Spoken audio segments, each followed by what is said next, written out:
खुद साबिक chief justice Asif Saeed खोसा ने 11 सितंबर 2019 को कहा कि हम बतौर इदारा इस तासुर को बहुत खतरनाक समझते हैं कि मुल्क में जारी एहतसाब सियासी इंजीनियरिंग है और इस तासुर के खात्मे के लिए फौरी इकदाम की ज़रूरत है ताकि ये अमल अपनी साख ना खोए। इसी तरह गुज़िश्ता बरस सुप्रीम कोर्ट ने ख्वाजा साद रफीक के केस में एक तरफा एहतसाब की बात की और लिखा कि बड़े पैमाने पर यह तासुर है कि जो ताकत में होते हैं वो नैब को एक टूल के तौर पर जुल्म और सियासी मुखालिफिन से इंतकाम लेने के लिए इस्तेमाल करते हैं।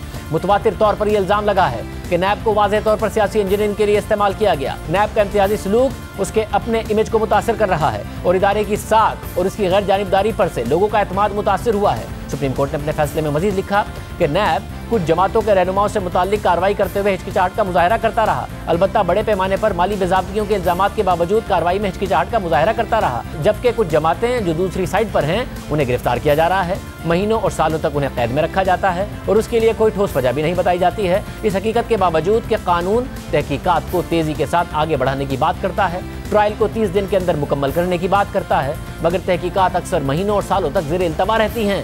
इस परेशान कुन सूरत हाल से मुताल्लिक साबिक चीफ जस्टिस आसिफ सईद खोसा ने अदालती साल की तकरीब में भी निशानदेही की थी और बताया था कि किस तरह एहतसाब को सियासी इंजीनियरिंग के लिए इस्तेमाल किया जा रहा है। फैसले में आगे लिखा है कि इस किस्म की जोरावरी और इंसानी वक़ार की तौहीन से नैब की सरहदों से बाहर भी रुसवाई और बदनामी हुई।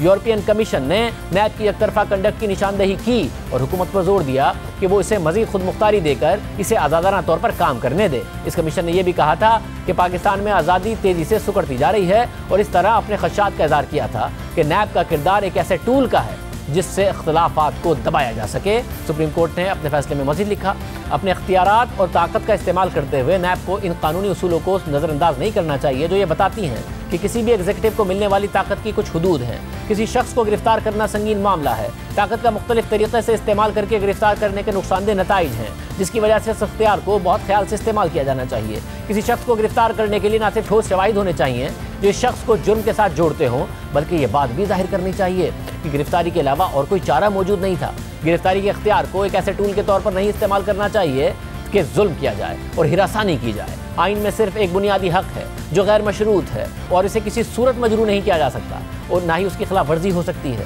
वो हक इंसानी वक़ार का है और ट्रायल से पहले गिरफ्तार करके कैद रखने के संगीन नताइज होते हैं। ऐसी गिरफ्तारियों से बेइज्जती और तौहीन होती है, ना सिर्फ मुल्ज़मान की बल्कि उनके ख़ानदान की, उन लोगों की जो उन मुल्ज़मान से जुड़े होते हैं। गिरफ्तारी किसी शख्स की शोहरत, साख और मुआशरे में उसकी मौजूदगी को बुरी तरह मुतासिर करती है, उसे नफरत का निशाना बनाती है। और आज के मीडिया के दौर में किसी भी मुल्ज़िम की गिरफ्तारी और इसके खिलाफ इल्ज़ामात लगाना एक क़यास तराइयों की एक ऐसी मुहिम को जन्म देता है जिससे उनके ख़ानदान की तज़लील की जाती है, उन्हें शर्मिंदा किया जाता है और इस तरह एक शख्स के वक़ार को ख़तरे में डाल दिया जाता है। अक्सर एक शख्स तहवील में होते हुए अपनी नौकरी खो देता है और उसे अपने दिफा का मौका भी नहीं दिया जाता और इस शख्स का बारे दिफा उसके मासूम ख़ानदान के अफराद पर आ जाता है।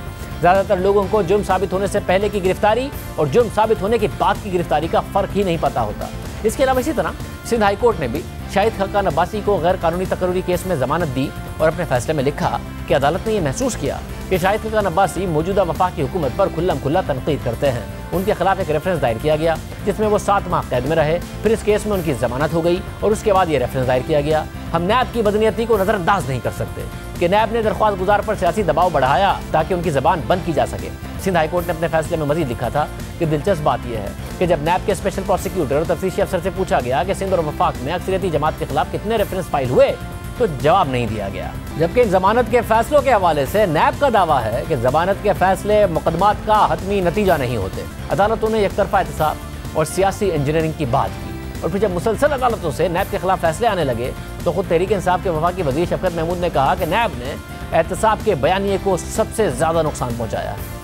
हमारे जो मैनिफेस्टो का एहतसाब जो एक बहुत बड़ा हिस्सा था उसको सबसे ज़्यादा नुकसान जो पहुंचा है वो नैब की नाअहली और नैब के जो lack of prosecution ability, lack of investigative ability और उनकी वजह से एक ऐसा माहौल क्रिएट हो गया है कि जिन लोगों ने लूट मार की भी है वो भी क्लेम कर रहे हैं कि हमने कुछ नहीं किया और उसका रिजल्ट ये है कि सारा एहतसाब का प्रोसेस जो है उसको मुतराजा बना दिया। अगर नैब ने कोताहियां की हैं, अगर नैब ने कमजोरियां की हैं तो उसका नुकसान कौन है? वो हमें नुकसान हो रहा है। यानी वो हुकूमत जो अपोजिशन के खिलाफ नैब की कार्रवाइयों पर खुश होती थी, खुद उस हुकूमत को भी नैब से शिकायत होने लगी। हालांकि गिरफ्तारियों से पहले वज़रा बताते थे कौन गिरफ्तार होने वाला है, वज़ीर आज़म गिरफ्तारी का क्रेडिट लेते नजर आते थे और वो वजारत, हर वो वजारत जिसने अहम फैसले करना है उन वजारतों ने कहना शुरू कर दिया कि नैब की वजह से बड़े फैसले नहीं कर पा रहे हैं। 25 अगस्त को हमारे प्रोग्राम में वफाकी वज़ीर ख़ज़ाना शौकत तरीन ने कहा कि नैब का डर वजारत ख़ज़ाना समेत तमाम वजारतों में है, नैब पर ज़्यादा बात नहीं कर सकता। पहले बात की थी तो नैब ने नोटिस भेज दिया था।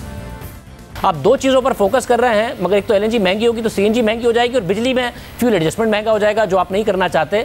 तो ये दोनों में नुकसान हो रहा है। इसके लिए वजारत पेट्रोलियम से आपने बात की है कि सही तरीके से निज़ाम बनाएं और वक्त पर चीज़ें ऑर्डर करें ताकि नुकसान ना हो? देखिए, ये वजारत पेट्रोलियम का भी मसला नहीं है, ये पूरी हुकूमत का मसला है। हम जो बेसिकली इस वक्त जो डिसीजन है वो वक्त पे इसलिए नहीं ले रहे होते कि हम डर रहे होते हैं। हमारा ख्याल होता है यार इस वक्त तो ये कीमत है, हो सकता है नीचे चली जाए, तो मैं अभी ऑर्डर कर लेता हूँ। $6.40 पे जब LNG थी तो इनका ख्याल था शायद नीचे चली जाएगी, अगर नीचे चली जाएगी तो हमें तो कल नैब पकड़ लेगा। ये खबर आई कि ड्राई डॉकिंग इन्होंने वक्त पर नहीं की। अब सितंबर के लिए फिर एक गैर यकीनी की सूरत हाल है कि उनका बड़ा FSRU रखना है, छोटा रखना है। सर्दियों में गैस का क्राइसिस आ रहा है, तो ये नैब ही का डर है या अपनी इनकॉम्पिटेंस? और अगर नैब का डर है तो फिर कानून बदल देता है। नैब का डर है सर, काफ़ी ज़्यादा नैब का डर है। लेकिन देखें, मैं नैब पे इस वक्त बात नहीं करूँगा। पिछली दफ़ा मैंने बात की तो उन्होंने मुझे नोटिस ही दे दिया था। लेकिन पॉइंट सिर्फ ये है कि देखें, ये डर तो मैं देखता हूँ, अपनी मिनिस्ट्री में भी देखता हूँ, दूसरों में भी देखता हूँ कि लोग घबराए हुए होते हैं। हमें जो है वो हमें आई थिंक लीडरशिप को ये देखना है कि अकाउंटेबिलिटी बिल्कुल सर आंखों पे, और वो जो वे बहुत अच्छा काम कर रहे होंगे।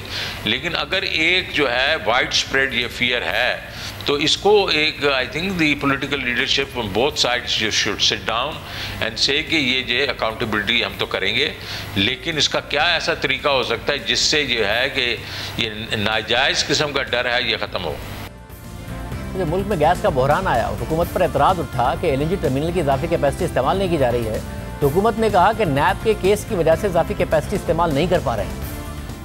टर्मिनल जो पहला वाला है उसमें नैब की कार्रवाई हो रही है और उनकी भी बड़ी सख्त बंदिश है कि इजाफी जो उनकी कैपेसिटी उसको इस्तेमाल ना किया जाए, उसको हल करने की हम कोशिश कर रहे हैं। दूसरा जो टर्मिनल है उसमें भी इंटरनेशनल आर्बिट्रेशन चल रही है, लेकिन हम उसके बावजूद उनसे बातचीत कर रहे हैं कि सदियों से पहले ये मामला तय हो जाए। उसके ऊपर नैब के केसेस चल रहे हैं और इंटरनेशनल आर्बिट्रेशन चल रही है। जब तक वो इंटरनेशनल आर्बिट्रेशन सेटल नहीं होती, हमारे पे भी एक ममानियत है कि हम नहीं कर सकते। यानी जिन टर्मिनल्स के हवाले से, जिस LNG के हवाले से अपोजिशन के ऊपर इल्ज़ामात लगाकर अरबों रुपए की करप्शन के इल्ज़ामात लगा के केस बनाया, वो तो कुछ साबित नहीं हुआ। अब हुकूमत खुद कह रही है कि उसकी वजह से हम टर्मिनल नहीं इस्तेमाल कर पा रहे और मुल्क बहरान का शिकार हो रहा है। हुकूमत ने IPPs के साथ मुआहिदा किया, फिर इस मुआहिदे का क्रेडिट लिया, मगर जब मुआहिदे के तहत IPPs को पहली अदायगी वक्त पर ना हो सकी तो हुकूमत ने दावा किया कि नैब की वजह से पेट्रोलियम मिनिस्ट्री और फाइनेंस मिनिस्ट्री के अफसरान फाइलों पर दस्तखत नहीं कर रहे हैं। ये अगर मामला नहीं आगे बढ़ सका और कल पेमेंट नहीं हुई तो वो नैब की क्लीन चिट की वजह से ही है जिसका आपको इंतजार है, और अगर ये 70 दिन के अंदर भी नहीं आई तो फिर मुआहिदा खतरे में भी पड़ सकता है। इसलिए जल्द से जल्द हो जाए तो बेहतर है।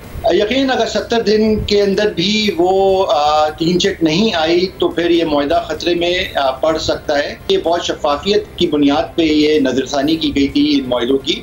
नौकरशाही है, उनके काफ़ी खदशात हैं, अक्सर उनके कलम मुंजमद हो जाते हैं। क्योंकि वज़ीर आज़म साहब हमको हमेशा ये कहते हैं कि आउट ऑफ बॉक्स हल लेके आओ, लेकिन अगर लकीर से ज़रा सा भी इंसान हट जाए और अगर नैब के शिकंजे में इंसान आ जाए तो जाहिर है कोई शख्स नहीं चाहेगा उसकी इज्जत पामाल हो। वफाकी वज़ीर असद उमर ने मौक़िफ़ अख्तियार किया कि नैब की वजह से पूरा सिस्टम ही फ्रीज हो गया है। नैब सर वो सिर्फ तरक्याती अखराजात नहीं है मेहताब, पूरा सिस्टम जो है वो फ्रीज होके रह गया है। और हमने ये कोशिश की थी, पिछले साल एक ऑर्डिनेंस भी लेकर आए थे कि कम से कम सरकारी अफसर और जो बिजनेसमैन हैं उनके जहन में जो शकूक हैं, जो उनके लिए मुश्किलात है, कम से कम वो तो फैसले करें ना।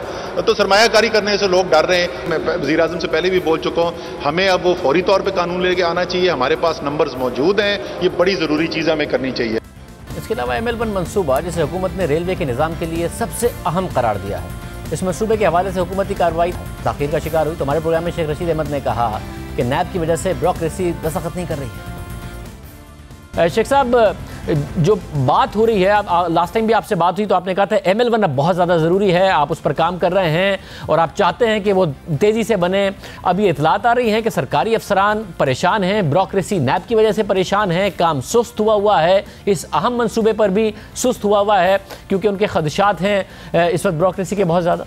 देखिए, मैं सच कहना चाहता हूँ कि नैब जो है, नैब से ब्यूरोक्रेसी ने हैंड्स अप कर दिए हैं और कोई दस्तखत नहीं कर रहा है ब्यूरोक्रेट्स। मैं आपसे 100% इत्तफाक करता हूँ कि ब्यूरोक्रेसी के खदशात दूर करने होंगे और ब्यूरोक्रेसी जो है वो सरेंडर किए बैठी है और दस्तखत नहीं कर रही है और फाइलों को वैसे ही घुमा रही है। हमें ऐसा कानून लाना चाहिए कि जिस आदमी ने ये समरी पास किया है या जिस आदमी ने ये बिल क्लियर किया है उस पर हमारा हाथ जो है वो हल्का हो।